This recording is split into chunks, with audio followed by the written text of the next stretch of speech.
And another issue that's hurting Alberta's economy is our ability to ship oil. Building new pipelines has been a political hurdle for years, and it's one of those critical pipelines, the Trans Mountain, that was the center of new hearings at the National Energy Board.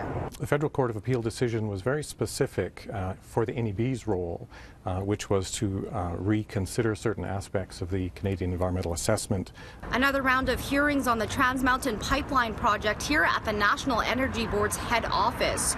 First Nation groups from BC, Alberta, even the U.S. will be appearing for oral presentations on the project. This follows a Federal Court of Appeals decision to overturn the line because they say there was not proper consultation with Indigenous peoples. We have scheduled time to hear from 3 Indigenous groups per day. The NEB is here trying again with clear instructions on its hearings for the $4.5 billion expansion project. The contentious issues doubling the capacity of the pipeline that would run from Alberta to Burnaby, BC, and what the appeals court says is a lack of environmental assessment from the increased tanker traffic off the BC coast.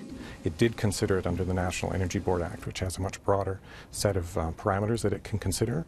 And the Federal Court of Appeal judge felt that the reasons that the board provided for that were not adequate. The project has faced opposition since it was first proposed in 2013, coming from several communities along its route. But over the next few days, the board will also hear from First Nations nowhere near Trans Mountain's route. And international provincial borders also are not in any way reflective of the historical traditional territories of many of these nations, and so that's why I think we're hearing from the U.S. side. In Calgary, Crystal Ladaris, City News.